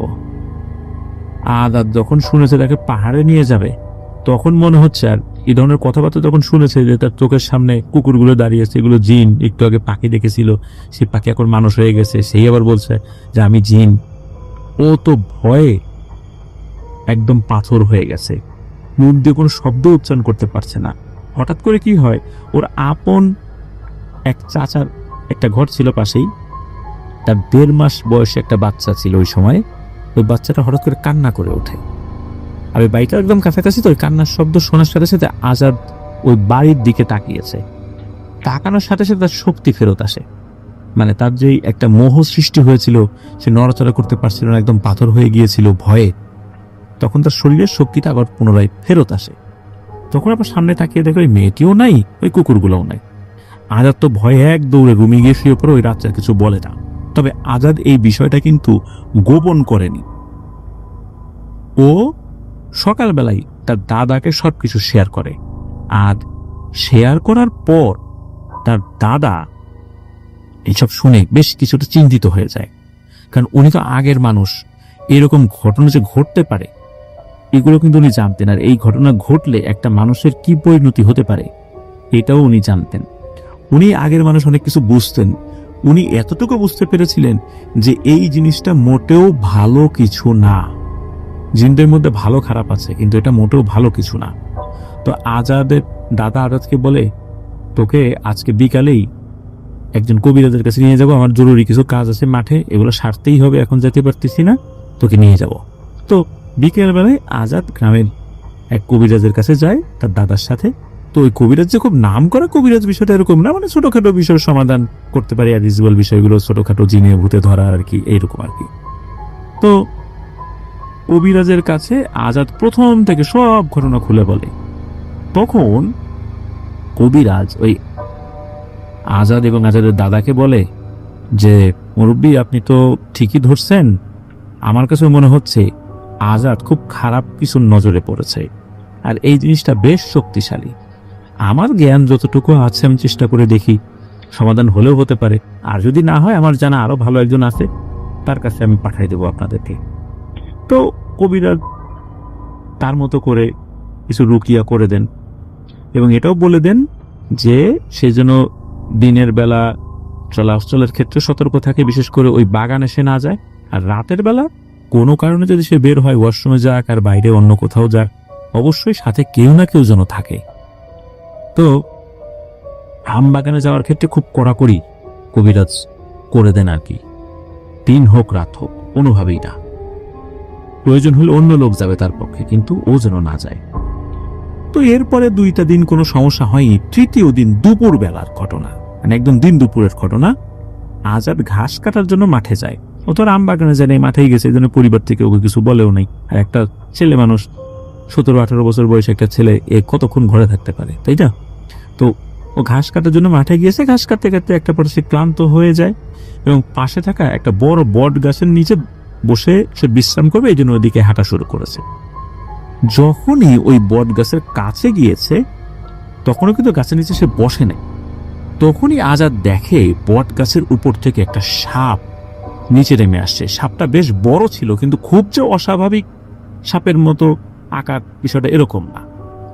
তো আজাদের ভাষ্য মতে খুব দ্রুতই ওই সাপটি বট গাছ থেকে নিচে নেমে আসে, এবং একটা দৃশ্যমান রূপে আজাদের সামনে দাঁড়িয়ে যায়। আজাদ দেখে খুবই কুৎসিত চেহারার একটা মেয়ে তার সামনে দাঁড়িয়ে আছে, আর এই মেয়েটার পাশে আর একটা সাপ দাঁড়িয়ে আছে, বেশ উঁচু, মানে ফনা এমন ভাবে তুলে আছে যে আজাদের বুক বরাবর উঠে গেছে, মানে এত উঁচু ফনা তুলে আছে। তখন ওই কুৎসিত চেহারার মেয়েটি বলে ওঠে, কিরে আজাদ, তুই সব কথা তোর দাদাকে বলে দিলি, কবিরাজকে বলে দিলি, আর তুই কি মনে করিস তোর ওই চুটকো কবিরাজ আমাকে আটকাতে পারবে? মনে রাখ, আমি কিন্তু 5 ভাইয়ের এক বোন, আর আমরা খুবই ভয়ঙ্কর প্রজাতির জিন। তোকে আমি আমার পাহাড়ে নিয়ে যাবই, শুধু কিছু সময় অপেক্ষা কর। আমি অপেক্ষায় আছি, সময় যখন হবে না তোকে আমি ঠিকই নিয়ে যাব। তো এই কথা শোনার সাথে সাথে আজাদ তো প্রচন্ড জোরে চিৎকার দিয়ে অজ্ঞান হয়ে যায়। ওদিকে কি হয়, এরপরে কিন্তু বেশ অনেকটা সময় পার হয়ে গেছে। 2জন ব্যক্তি আবার গরু নিয়ে ওদিক দিয়ে যাচ্ছিল। তো আজাদকে পড়ে থাকতে দেখে, আজাদকে সে চিনতো, দূর থেকে দেখেছে এটা আজাদ। তো একজন বলে যে এই তুই তাড়াতাড়ি গিয়ে খবর দে, আমি আজাদের কাছে যাই। তো সে আবার আজাদের কাছে যায়। আরেকজন তো বাড়িতে খবর দিয়েছে, বাড়ির লোকজনও চলে এসেছে ওইখানেই। তো ওইখানেই তার শরীর এবং মাথায় পানি ঢেলে তার জ্ঞান ফেরানো হয়। জ্ঞান ফেরানোর পর তাকে বাসায় নিয়ে যাওয়া হয়। সবচাইতে অদ্ভুত ব্যাপার হচ্ছে এই যে 2 ব্যক্তি ওনারা আজাদ থেকে দূর থেকে পড়ে থাকতে দেখেছিল, ওনারাও নাকি আজাদের পাশে একটা সাপ দেখেছিল, যে সাপটা ফোনা তুলে বসে আছে। কিন্তু তারা যখন আজাদের কাছাকাছি গিয়েছিল তখন তারা আর ওই সাপটিকে দেখতে পায়নি। হতে পারে যে ওই সাপটি অস্বাভাবিক কিছু ছিল, আবার হতে পারে ওটা সত্যি কোনো সাপ ছিল, এমনিতেই ওখানে এসেছিল। এই বিষয়ে নির্দিষ্ট করে কিছু বলা যায় না। তবে আজাদের জ্ঞান ফেরার সাথে সাথে আজাদ উল্টোপাল্টা কথা বলছিল, যেমন না না না আমি তোর সাথে যাব না, আমাকে মেরে ফেলিস না। এইভাবে বেশ কিছুক্ষণ বলার পর আস্তে আস্তে ও একটু স্বাভাবিক হয়। তখন বুঝতে পারে ওর আশেপাশে যে মানুষগুলো আছে এগুলো অস্বাভাবিক কিছু না, ওরই আত্মীয় স্বজন, ওরই পরিচিত জন সবাই। তো আজাদের পরিবারের লোকজন আজাদকে বাড়িতে নিয়ে আসে। এর মধ্যে আজাদের দাদা সেই কবিরাজকে আবারও ডেকে নিয়ে আসে। তো কবিরাজ আজাদের কথা শুনে বলে যে আমি ধারণা করেছিলাম যে ওরা যতটুকু শক্তিশালী, কিন্তু মনে হচ্ছে ওরা আমার ধারণা থেকেও শক্তিশালী। আমার দেয়া কোনো তদবিরে ওদের উপর খুব বেশি প্রভাব পড়বে না, মানে ক্ষণিকের জন্য প্রভাব পড়তে পারে। এখন আমি যেই বড় কবিরাজের কথা জানি, আমি তার ঠিকানা দিচ্ছি, আপনার দ্রুত তার কাছে নিয়ে যান। এই বলে কবিরাজ তার মধ্যে করে কিছু রিচুয়াল করে দেন, কিছু রুকিয়া করে দেন। তো সেই বড় কবিরাজের ঠিকানা আজাদের পরিবার যখন পায় তখন ওনারা সেখানে যাওয়ার প্রস্তুতি নেন। এর মধ্যে আজাদের দাদা স্থানীয় মসজিদের এক হুজুরের কাছে নিয়ে গিয়েছেন। তো হুজুর পানি পরে দেন, আর আজাদের শরীরটা উনি বন্ধ করে দিয়েছেন। তো হুজুর ওই সময়ের মতো অতটুকু করেই ওনাদেরকে বিদায় দিয়েছেন, এবং হুজুর বলেন যে আগামীকাল আসরের নামাজ পড়ে আপনাদের বাড়িতে আমি যাব, কারণ সবকিছু আসলে এখানে বসে করা সম্ভব না, আমি ওখানে যাওয়ার পর বুঝতে পারবো। তো আজাদকে উনি এটাও বলে দেন যে রাতের বেলা তুমি কখনো একা বের হবে না। ওই একই কথা, রাতের বেলা কি করতো, আজাদ ও দাদার সাথে ঘুমাতো। তো দাদা তো খুব সতর্ক থাকতেন আজাদের বিষয় নিয়ে। ওর ভাইয়ের সাথে ঘুমালেও ভাই তো ঘুমিয়ে যেত, সারাদিন কাজ করতো। আজাদের দাদাও কাজ করতো, কিন্তু উনি আজাদের বিষয়ে খুবই সতর্ক দৃষ্টিভঙ্গি রাখতেন, যাতে করে নতুন করে কোনো সমস্যা না হয়। এই জন্য আজাদ ওর দাদার সাথে ঘুমাতো। তো ওই রাত্রে একটা ঘটনা ঘটে, সেটা হলো রাত আনুমানিক 2টো কি 2:30টা। আজাদের দাদা একটা অদ্ভুত শব্দ শুনতে পায়। এই শব্দটা কোথা থেকে আসছে এটা উনি ঘরের ভেতর থেকে কিছুটা পর্যবেক্ষণ করছেন। উনি বুঝতে পারেন শব্দটা ওই আম বাগানের পাশ দিয়ে আসছে। তো আজাদের দাদা কি করছেন, আস্তে আস্তে জানালার পাশে গিয়ে দাঁড়ান, এবং জানালার একটু ফাঁকা একটা জায়গা ছিল, ওই ফাঁকা দিয়ে আম বাগানের দিকে দেখার চেষ্টা করছেন। ওনার ঘুমটা দিয়ে ওই আম বাগানটা দেখা যেত আবার। তো উনি দেখেন 5 জোড়া লাল বর্ণের চোখ আম বাগানের একটা পাশ থেকে এসে বাড়ির চতুর্দিকে চক্কর দিচ্ছে, কিন্তু শুধু চোখই দেখা যাচ্ছে, কোনো কিছুর বডি দেখা যাচ্ছে না। আর চোখগুলো লাল টকটকে জলজল করছিল, কিন্তু এটার সাথে বডির আকৃতিটা কেমন এটা উনি বুঝতে পারছিলেন না। এভাবে বেশ খানিকক্ষণ শূন্যের উপর ওই চোখগুলো ঘোরাঘুরি করে আবার কিছু সময় পর ওই বাগানের দিকে চলে গেল। উনি তো এগুলো দেখে দোয়া দরুদ পড়তে শুরু করেন। ওই রাতের বেলা আজাদের দাদার ঘুমান নাই, আজাদের পাশে বসে দোয়া দরুদ পড়ছিলেন, তসবিহ পড়ছিলেন। ফজরের নামাজের পরে উনি ঘুমিয়েছিলেন। তো ফজরের নামাজের পরে কোনো সমস্যা তো হওয়ার কথা না, যেহেতু সকাল হয়ে গেছে। তো পরদিন সকালবেলা আজাদের কিন্তু জ্বর এসেছে, অথচ রাতের বেলা কিন্তু আজাদ যে কোনো কিছু দেখে ভয় পেয়েছে বিষয়টা এরকম না, কিন্তু আজাদের সকাল থেকে খুবই জ্বর। এরপর গ্রামের ডাক্তার দেখানো হয়, ডাক্তার ওষুধ দেয়, ওষুধ খাওয়ার পর আজাদ মোটামুটি সুস্থ হয়। তো এই যে বিকেলবেলা আসরের নামাজ পড়ে কিন্তু মসজিদের ইমাম সাহেবের আসার কথা ছিল, তো উনি আসেন বাড়িতে। তো আমবাগানের চারপাশে উনি ঘুরে আসেন। তো উনি বলেন এই তাল গাছটাতে খুবই খারাপ জিন বসবাস করা শুরু করেছে, যেটা আগে ছিল না। আর এই আমবাগান, তাল গাছ, এগুলো মিলেই ওরা বসবাস শুরু করেছে। তো ইমাম সাহেব আজাদের এই বাড়িটা বন্ধ করে দেন এবং ইমাম সাহেব কিছু পরামর্শ দেন যে যেই খাবারগুলো খেলে অ্যালার্জির ভাব হয়, যেমন গরুর মাংস, ইলিশ মাছ, চিংড়ি মাছ, হাঁসের মাংস, হাঁসের ডিম, এই জিনিসগুলো আজাদ যেন কোনোভাবেই না খায় এবং বাড়িতেও পারতপক্ষের জন্য রান্না না হয়, কারণ রান্না হলে তো আজাদ ভুল করে হলেও খেয়ে ফেলতে পারে। তো এই কারণে উনি বলে দেন যে এই জিনিসগুলো পারতপক্ষে বাড়িতে যেন রান্না না করা হয়। আর বাড়ির উঠোনে যেন কখনোই গোবর দিয়ে লেপা না হয়। গ্রামে কিন্তু অনেকেই গোবর দিয়ে উঠোন, তারপরে ঘরের মেঝে, এগুলো কিন্তু লেপেন, এইটা নিষেধ করে দেন আর কি। তো আজাদের রাতের বেলা একা একা চলাচলও নিষেধ। তো এইগুলো হুজুর বলে যান। এরপরে কিন্তু প্রায় 1 বছর চলে যায়, কোনো সমস্যা নাই।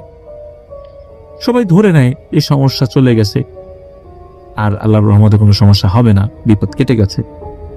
এর মধ্যে কি হয়, আজাদের যে বড় ভাই, এই বড় ভাইয়ের বিয়ের জন্য কনে দেখা শুরু হয়। তো আজাদের দাদা এবং বাবা একটা বাড়িতে যান, কনে দেখে পছন্দ হয়। এখন কনে পক্ষকে তাদের বাড়িতে নিমন্ত্রণ করেন যে আপনারা আসেন, আমাদের বাড়িটাও দেখে যান, একবেলা খাবার খেয়ে যান। তখন ওই কনে পক্ষ যে আসবে নির্দিষ্ট দিনে, আজাদের বাইরেও তো বেশ আয়োজন করা হয়েছিল। এখন মেহমান আসবেন, তাদের জন্য তো বেশ ভালো আপ্যায়ন করতে হবে, তাই না? ওই গরুর মাংস, ইলিশ মাছ, এগুলো রান্না করা হয়েছিল। তো আজাদের দাদি আবার কি করেছে, মেহমান আসবে এই চিন্তা করে এই উঠোনটা খুব সুন্দর করে গোবর দিয়ে লেপেছেন, পরিষ্কার করেছেন। ওই দিন কি করেছে, আজাদ এই গরুর মাংস, ইলিশ মাছ এই সবই খেয়েছে। কিন্তু খাওয়ার পরে সেটা সাথে সাথেই কোনো অস্বাভাবিক কিছু দেখেছে, বিষয়টা এরকম না। মেহমান আসছেন, তারাও খাওয়া দাওয়া করে চলে গেছেন, সবকিছু স্বাভাবিক। তো এভাবে সপ্তাহখানেক কেটে যায়। হঠাৎ একদিন রাতের বেলা আজাদের মায়ের ঘুম ভেঙে গেছে। তো ওনার ঘুম ভেঙে গেছিল, ওনার বাসার পাশে যে পুকুরটা আছে, ওনার মনে হলো পুকুরের দিকে কোনো শব্দ আসছে। শব্দটা এমন, বাচ্চারা পানি নিয়ে যেভাবে খেলা করে পুকুরে নেমে, তখন এক ধরনের শব্দ হয়, ছলাৎ ছলাৎ শব্দ, ওই রকম শব্দ আসছে। তো শব্দ শোনার পর আজাদের মা আজাদের বাবাকে ডাক দেয়, এই ওঠো তো, এই পুকুরের ভেতর থেকে এত শব্দ আসে কিসের? তো ওনারা চিন্তা করেন যে পুকুরে আবার কোনো চোর নেমে মাছ টাছ ধরছে কিনা। এই চিন্তা করে ওনারা দুজনেই রুম থেকে বের হয়েছেন। পুকুরটা তো একদম কাছেই ছিল। তো পুকুরটার দিকে ওনারা যখন যাবেন, তখন মনে হলো হঠাৎ করে খুব গরম একটা বাতাস ওনাদের গা ঘেঁষে ওই আম বাগানের দিকে চলে গেল। তো বিষয়টা ওনারা ওই সময়ে খুব একটা অস্বাভাবিকভাবে নেন নাই। তো ওনারা যখন পুকুরের পাশে গিয়েছেন, তখন যে দৃশ্য দেখেছেন, এটা দেখে তো আজাদের মা প্রচন্ড জোরে চিৎকার দিয়ে উঠেছেন। ওনারা দেখেন এই মাছ পুকুরে আজাদ পানির উপরে দাঁড়িয়ে আছে এবং কারোর সাথে কথা বলছে, হাসাহাসি করছে, অথচ ও কিন্তু পানির নিচে চলে যাওয়ার কথা, ডুবে যাওয়ার কথা। তো এই দৃশ্য দেখার পর আজাদের মা বাবা দুজনেই প্রচন্ড ভয় পান। ওনারা দুজনেই আজাদকে ডাকতে থাকেন, কিন্তু আজাদ মনে হচ্ছিল কিছুই শুনতে পাচ্ছে না। তার মা বাবা যে ডাকছে, এই বিষয়ে তার কোনো ভ্রুক্ষেপই নাই। তো আজাদের মা বাবা ছেলেকে বাঁচানোর জন্য লাফ দিয়ে পানিতে নেমে পড়ে। যখনই পানিতে তারা নেমেছে, তখন হলো আজাদের হুঁশ ফেরে। আর আজাদের হুঁশ যখন ফিরেছে, তখনই কিন্তু ও টুপ করে পানির ভিতরে চলে গেছে। আর আজাদ কিন্তু সাঁতার জানতো, পানির ভিতরে যাওয়ার পরেও ও আবার ভেসে উঠেছে। আর সে দেখতে পেয়েছে তার মা বাবা সাঁতার কেটে ওর দিকে আসছে এবং ওই সাঁতার কাটা অবস্থায় রাখছে, আজাদ বাপ তুই আমাদের দিকে তাড়াতাড়ি আয়। তো আজাদও যখন তার সেন্স ফেরত পায়, সে দ্রুত তার মা বাবার দিকে সাঁতার কেটে আসতে থাকে। ওই সময় পানির নিচ থেকে যে কোনো কিছু টান দিয়ে নিয়ে গেছে, বিষয়টা এরকম না। তো আজাদ দ্রুত সাঁতার কেটে তার মা বাবার কাছে চলে আসে। মা বাবা আজাদকে ধরে নিয়ে তাড়াতাড়ি পানির উপরে তোলে। তো যেহেতু পুকুর বাড়ি একই জায়গায়, দ্রুত পরিবারের অন্য সদস্যরা চলে আসলে চিৎকার চেঁচামেচি শুরু হয়ে যায়। সবাই একটা জিনিস খেয়াল করে যে আজাদের শরীর থেকে খুবই বিশ্রী রকমের দুর্গন্ধ বেরোচ্ছে। আজাদকে কিন্তু কলের পানি দিয়ে গোসল করানো হয়, কিন্তু ওর শরীর থেকে দুর্গন্ধ যায় না। সবাই তো আজাদকে বকাবকি করে সে রাতের বেলা কেন পুকুরে গিয়েছে, কিন্তু আজাদ বলে সে ইচ্ছা করে নাকি পুকুরে যায় নাই। গভীর রাত্রে দরজায় একটা টোকা লাগার শব্দ হয়। এই টোকা লাগার শব্দে আজাদের ঘুম ভেঙে যায়। এরপর আজাদ দেখে যে দরজা দিয়ে মনে হলো একটা বাতাস রুমের মধ্যে ঢুকলো, এবং এই বাতাসটা ঢোকার সাথে সাথে একটা কালো অবয়ব তার রুমের মধ্যে দেখা গেল, এবং খুব বিশ্রী একটা দুর্গন্ধ রুমের মধ্যে ছড়িয়ে পড়ে। এরপরে নাকি ওর নিজের উপর নিয়ন্ত্রণ হারিয়ে ফেলে।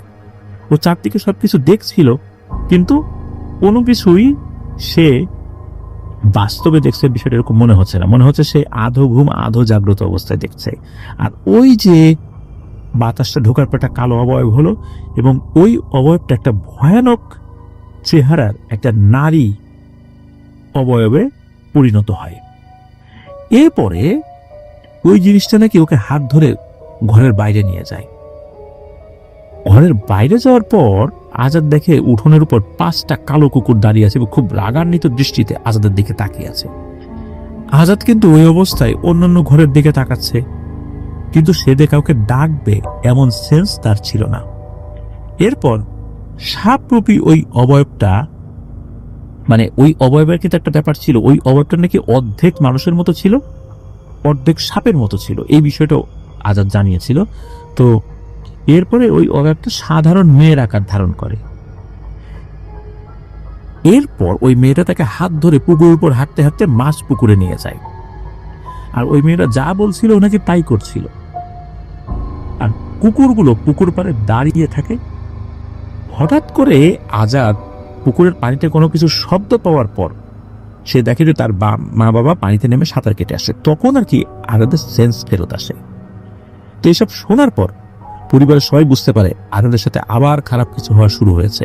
কেন শুরু হলো তখন বুঝতে পারে, এই যে মেহমানরা আসছিলেন, মেহমানদের খাওয়া দাওয়া করানোর জন্য যেই খাবার রান্না করা হয়েছিল সেই খাবারগুলো কিন্তু আজাদের খাওয়া নিষেধ ছিল, আর এই খাবারগুলোই আজাদ খেয়ে ফেলেছে। মূলত এই কারণেই আজাদের উপর আবার এই সমস্যার সৃষ্টি হয়েছে দীর্ঘ প্রায় 1 বছর পর। এর পরের কয়েকদিন অবশ্য আজাদকে খুব চোখে চোখে রাখা হয়, কোনো সমস্যা হয়নি। তখন আজাদকে নিয়ে তার দাদা আবার একজন কবিরাজের কাছে যান। তখন কবিরাজও বলেন যে এইখানে তো 6টা জিন রয়েছে, 5টা ছেলে জিন, একটা মেয়ে জিন। এখন এই জিনগুলোকে আটকানো যায়, কিন্তু কোনোভাবে যদি একটা জিন বাইরে থাকে, সে যদি মুক্ত থাকে, তাহলে ভয়ানক বিপদ হবে। এবং এই একটা জিনই আজাদের পুরো পরিবার, ওর মা বাবা, আজাদের বড় ভাইকে তো মারবেই, আশেপাশে ওদের যেই ঘর বাড়িগুলো রয়েছে, চাচা চাচা ওদের যারা আছে, এদেরও ক্ষতি করবে। মূলত এই কারণে এদেরকে বন্দি করা খুবই কঠিন। একটা জিন হলে বন্দি করা যেত, কিন্তু যেহেতু এতগুলো জিন, এদেরকে একবারে বন্দি করাটা অত্যন্ত দুরূহ ব্যাপার হবে। এর থেকে সবচেয়ে ভালো হবে এই বাড়িটা ছেড়ে অন্য জায়গায় তাদেরকে বাড়ি করতে হবে। আর যদি সেটা করতে না পারে, খুব কঠোর নিয়ম মেনে বাকি জীবন পার করতে হবে। এরপরে আজাদকে উনি বেশ কিছু তেল পড়া পানি পড়া দিয়েছিলেন। তো এভাবেই কিন্তু চলছিল। এরপর ইমাম সাহেবের কাছে গিয়েছেন, ইমাম সাহেবও তার মতো করে কিছু নির্দেশনা দেন, রুকিয়া করে দেন। কিন্তু মাঝে মাঝে আজাদের শরীর থেকে খুবই বিশ্রী রকমের দুর্গন্ধ আসতো, আর দুর্গন্ধ আসার সাথে সাথে সবাই তার কাছ থেকে দূরে সরে যেত। কোনোভাবেই আজাদের ধারের কাছে কেউ থাকতে পারতো না, এমন দুর্গন্ধ। আর আজাদ কিন্তু মাঝে মাঝে ওই 5টি কুকুর দেখতে পেত গভীর রাত্রে। এমনকি আজাদের পরিবারও ওই কুকুরের উপস্থিতি তাদের বাড়িতে টের পেত। এছাড়া তেমন কোনো সমস্যা হচ্ছিল না। তো এইভাবেই চলছিল। আর আজাদ কিন্তু এর মধ্যে খুব শুকিয়ে যেতে থাকে। তো পরিবারের সদস্যরাও যে অন্য ভালো কোনো হুজুরের কাছে গিয়ে বিষয়টা সমাধানের চেষ্টা করছিলেন, বিষয়টা এরকম না। এর মধ্যে একজন ফকির আসে, ওই ফকিরটা খুব মানে রেগুলার বেসিসে আসে বিষয়টা এরকম না, মাঝে মাঝে আসেন আর কি। ওই ফকিরটা যে কোনো অস্বাভাবিক কিছু বিষয়টা এরকমও না, ওই ফকিরটাকে ওনারা চিনতেন আর কি। তো আসতো, ভিক্ষা নিয়ে চলে যেত। তো ফকির এসেছে, আজাদ ভিক্ষা দিতে এসেছে, ওই সময় কিন্তু আজাদের শরীর থেকে তীব্র দুর্গন্ধ বের হচ্ছে। এটা কিন্তু তার পরিবারের সদস্যরাও বুঝতে পেরেছিল এখন আজাদের শরীরে দুর্গন্ধ বের হয়েছে। তো দুর্গন্ধটা কিসের এটা জিজ্ঞেস করে ফকির, যে এই ছেলেটার শরীর দিয়ে এরকম দুর্গন্ধ। তখন ওর মা বাবা খুলে বলে, আমার ছেলের সাথে এই ঘটনা। তখন ওই ফকির বলেন যে, আচ্ছা, আমার মনে হয় আমি কিছু পরামর্শ দিতে পারবো, সমাধান করতে না পারলেও। তোমরা এই পরামর্শগুলো শোনো। আমার তো বয়স অনেক হয়ে গেছে, বহুদিন তো অনেক কিছু দেখেছি, তা আমার এই পরামর্শগুলো শোনো, আল্লাহ চাহেন তো এই সমস্যা থেকে তোমরা নিষ্কৃতি পেতে পারো। তো কি সেই পরামর্শ? তখন বলে যা ওই ছেলের বাবা কোথায়? তখন ওই যে ওদের যে একটা মুদির দোকান ছিল, একটা মাটির মুদির দোকান শুরুতেই বলেছি, ওইখানে আছে। তখন ওই ফকিরটা ওখানে যায়, যাওয়ার পরে আজাদের বাবাও তো তাকে চিনতেন, সমাদর করেন আর কি। তখন ফকির বলে যে তোমার ছেলের এই যে সমস্যা, এই সমস্যা কিন্তু একটা নির্দিষ্ট পদ্ধতি অবলম্বন করলে এটা চলে যেতে পারে। তো তখন আজাদের বাবা বলে যে তাহলে বলেন কি করতে পারি? তখন বলেন যে আজাদের বয়স যদিও বা কম, কিন্তু ওকে খুবই দ্রুততার সাথে বিয়ে দিবা, এবং বিয়ে দিবা দূরের কোন একটা গ্রামে। আর বিয়ে দেখা করানোর জন্য যে মেয়ে দেখতে যাবা, মেয়ে দেখার সাথে সাথে যদি পছন্দ হয় ওকে বিয়ে করিয়ে দিবা, এবং এই দিনটা হতে হবে শুক্রবার। আর বিয়ে দেওয়ার সাথে সাথেই কিন্তু ওই মেয়েটাকে ওইভাবেই তোমাদের বাড়িতে নিয়ে আসবা। অবশ্যই আসরের আজানের আগেই সে যেন তোমাদের বাড়িতে চলে আসে। আর মেয়ের পরিবার হয়তো বা আয়োজন করার কথা বলতে পারে, তাদেরকে অনুরোধ করে বলবো যে আয়োজন পরে হবে, আগে আপনার মেয়েটাকে দেন। আর আসরের নামাজের আগেই তোমরা নিয়ে আসবা। আর এরপরেই এই তাল গাছটার নিচে তোমরা দ্রুততার সাথে কিছু সিন্নি রান্না করবা, বাচ্চাদেরকে খাওয়াই দিবা, আর সাথে সাথে তাল গাছটা কেটে ফেলবা। সব আয়োজনও তোমরা আগের থেকে করে রাখবা। তাহলে আল্লাহ চাহেন তো এই সমস্যা দূর হতে পারে। এই তাল গাছে যেই দুষ্টু জিনেরা রয়েছে এরা এখান থেকে চলে যেতে বাধ্য হবে। আর আমি যেই পদ্ধতিটার কথা বললাম, এই পদ্ধতির মাধ্যম দিয়েই এই সমস্যার সমাধান হওয়ার সম্ভাবনাই বেশি। আল্লাহ যদি ইচ্ছা করেন ইনশাআল্লাহ সমাধান হয়ে যাবে। তো ওনার কথা অনুযায়ী আজাদের মা বাবা ওনারা খুব দ্রুততার সাথে এই কাজটি করেছিলেন। উনি যেদিন এসেছিলেন তার অল্প কয়েকদিন পরে শুক্রবার ছিল। ওনারা পরামর্শ করলেন যে এত দ্রুত অপরিচিত কাদের কোন বাড়িতে যাবেন, কোন মেয়ে দেখতে যাবেন, এই জন্য ওনাদের পরিচিতর মধ্যেই খবর নিয়ে একটা মেয়েকে দেখতে গিয়ে আজাদের সাথে বিয়ে দিয়ে দেন, এবং ওই মেয়েটাকে আসরের আজানের আগেই দ্রুত তাদের বাড়িতে নিয়ে এসেছিলেন। এবং ওই পরামর্শ অনুযায়ী ওনারাও সিন্নি রান্না করে ছোট বাচ্চাদেরকে, নাবালক বাচ্চারা হবে আর কি, ওই তাল গাছের নিচে খাইয়ে দিয়েই ওই তাল গাছটি কেটে ফেলেছেন। এরপরে আল্লাহর অশেষ রহমতে আজাদ আস্তে আস্তে সুস্থ হয়ে যায়। আজাদ এখন ভালো আছে, কোনো সমস্যা নাই। তবে আজাদের এই ঘটনাটা আমরা যে প্রকাশ করব এটা নিয়ে সে খুব শঙ্কায় ছিল। সে হাফিজকে বারবার বলেছে যে এটা প্রকাশিত হলে আবার যদি আমার উপরে এই বিষয়টা ফেরত আসে, যেহেতু আল্লাহর অশেষ রহমতে সে ভালো হয়ে গেছে, এই জন্য ফেরত আসার সম্ভাবনা নাই। আমরাও দোয়া করি আজাদ যেন এইভাবেই স্বাভাবিকভাবে জীবনযাপন করে। এই ধরনের যে মানুষরা যারা মাঝে মাঝে কিছু পরামর্শ দেন, এই পরামর্শগুলো শুনতে হয়। এই যে দেখেন, উনি কিন্তু একজন সাধারণ ভিক্ষুক। অনেকে বলেন হয়তো বা উনি আগে কবিরাজি করতেন, কোনো কারণে ছেড়ে দিয়েছেন আর কি, এরকম নিয়ে। উনি এখন কোনো কবিরাজি টবিরাজি করেন না, স্বাভাবিকভাবেই জীবনযাপন করছেন, এই ভিক্ষাবৃত্তি করেন আর কি। তো এভাবেই কিন্তু ওনার পরামর্শে এই সমস্যার সমাধান হয়েছিল আলহামদুলিল্লাহ। তো এটাই ছিল ঘটনা। তো আজাদ এই ঘটনা আমাদের চ্যানেলে প্রচারিত হওয়ার পর অবশ্যই শুনবেন, আজাদের পরিবারও ইনশাল্লাহ শুনবেন। তো প্রিয় লিসেনার্স, দেখুন, আমরা